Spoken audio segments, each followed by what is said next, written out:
Hello and welcome to today's lesson on growing plants economically. I want you to write down the date, the title, the LO, and then I want you to try the starter task, please. So pause the video here and I'll continue in 5 seconds.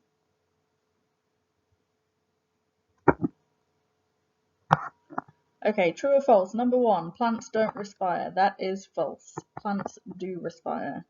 2, photosynthesis can only happen when light is present. That is true. 3, glucose is a product of photosynthesis. That is true. And number 4, water is a product of photosynthesis. That is false because water is a reactant of photosynthesis. So give yourself a mark out of 4, please. So last lesson we looked at limiting factors. Well, not last lesson, a few lessons ago actually, we looked at the limiting factors. This graph shows what happens to the rate of photosynthesis as the concentration of CO2 goes up. The 3 lines show the rate at 3 different temperatures. So remember, CO2 and temperature are both limiting factors. So describe what difference the change in temperature has on the rate of photosynthesis when the CO2 concentration increases. So pause the video here and try and do that, please.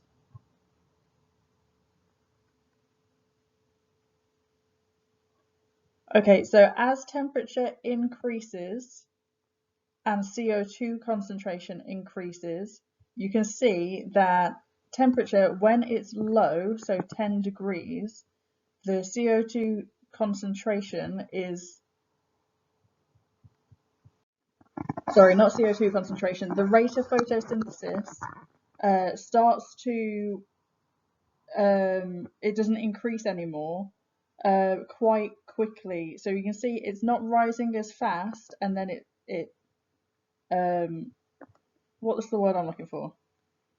The line straightens out. It stops increasing quite quickly when the temperature is low. Now, when the temperature is increased to 20, you can see that even though at this point here, the CO2 concentration is exactly the same.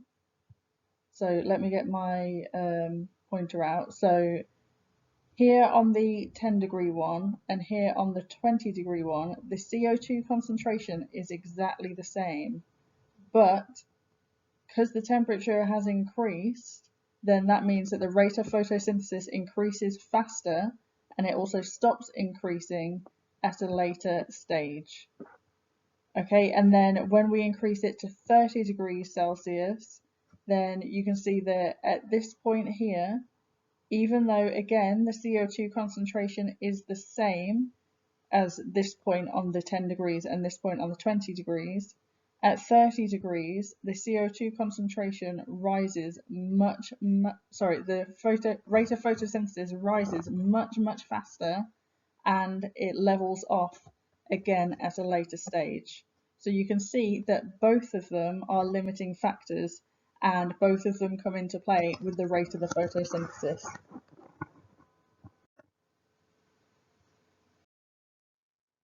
Okay, here's a similar graph. So this is showing light intensity and how it affects the rate of photosynthesis. The 3 lines show how the concentration of CO2 affects the rate as the light intensity increases. So like the last one, I want you to try and describe the difference the change in CO2 has on the rate of photosynthesis when light intensity increases. So pause the video here and I'll continue in 5 seconds.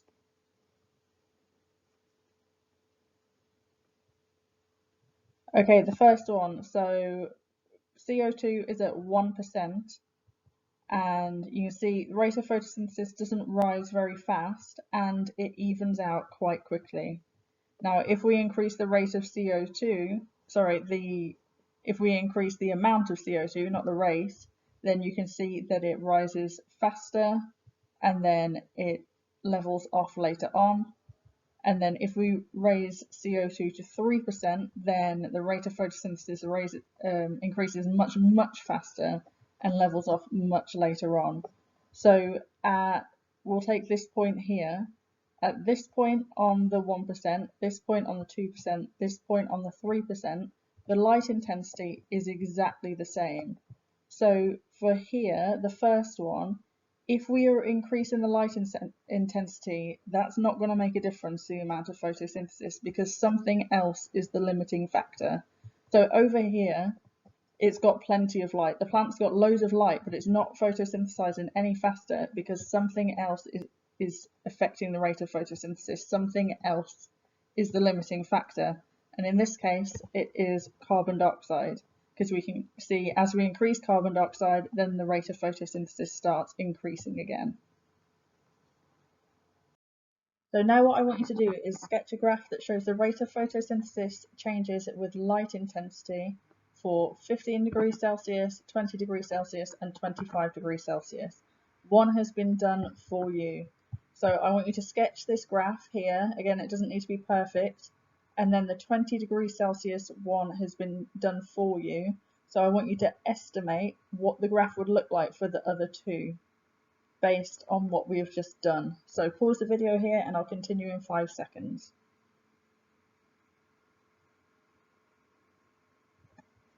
Okay, so 25 degrees Celsius would look something like this. If you have drawn a curved line above 20 degrees Celsius, then you are correct. 15 degrees Celsius would look something like this. If you have drawn a curved line below 20 degrees Celsius, then you are correct. Again, it's just an estimate.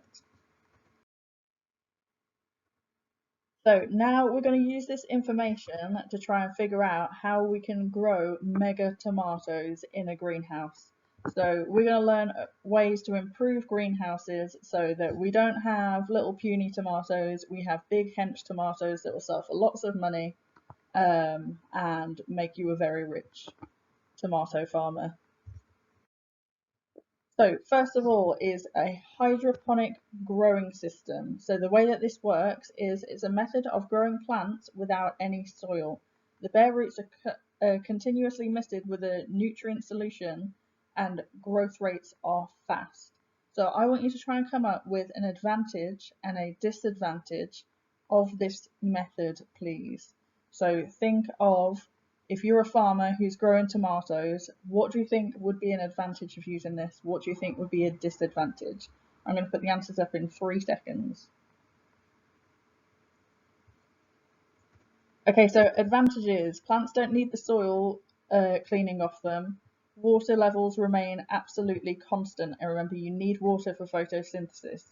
Disadvantages, it can be very expensive to set up and run and effort to monitor. So I want you to write down what a hydroponic growing system is. Don't write the whole paragraph, just write a summary. And then I want you to write the advantage and disadvantage.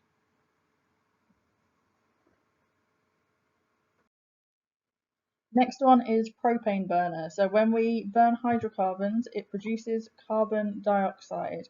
So again, I want you to pause the video and think of an advantage and disadvantage to a propane burner, please.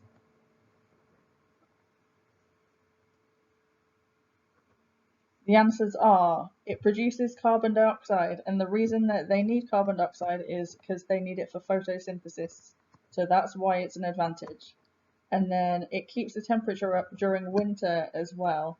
And we've just seen that temperature is a limiting factor for photosynthesis. Disadvantage is there's a risk of a fire spreading, and you have to buy the propane, which can be expensive. So just like the last one, I want you to write down notes from this slide, please.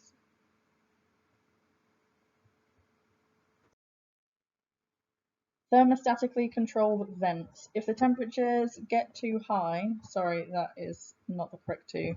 If they get too high, oh, that is the worst.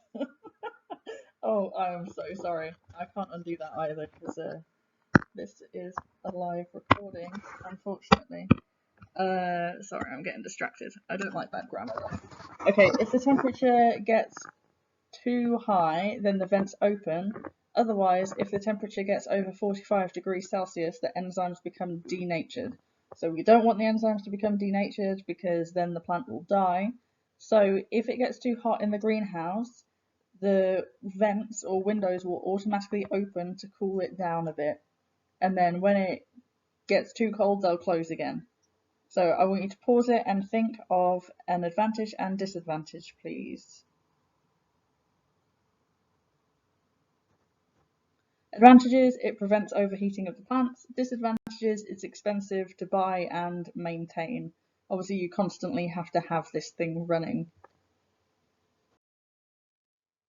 Artificial lighting. Photosynthesis can only take place. I've just realised another mistake on here. Photosynthesis can only take place in the daytime. That's kind of the point, so I don't know why it says night there. So photosynthesis can only take place in the day. If there is artificial lighting, it means photosynthesis can happen 24 hours a day. Therefore, it produces glucose and can use this to grow. So I want you to think of an advantage and a disadvantage, please.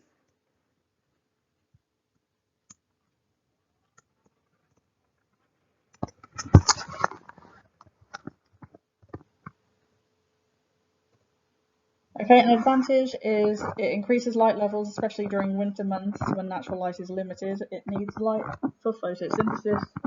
And disadvantage, it's expensive to set up. Running costs can be high. And the last one is an irrigation system. It brings water to places where water isn't or is not in enough abundance. The goal is to supply just the right amount of water without overdoing it and damaging the soil or vegetation. Water is a reactant for photosynthesis. So I want you to think of an advantage and a disadvantage, please.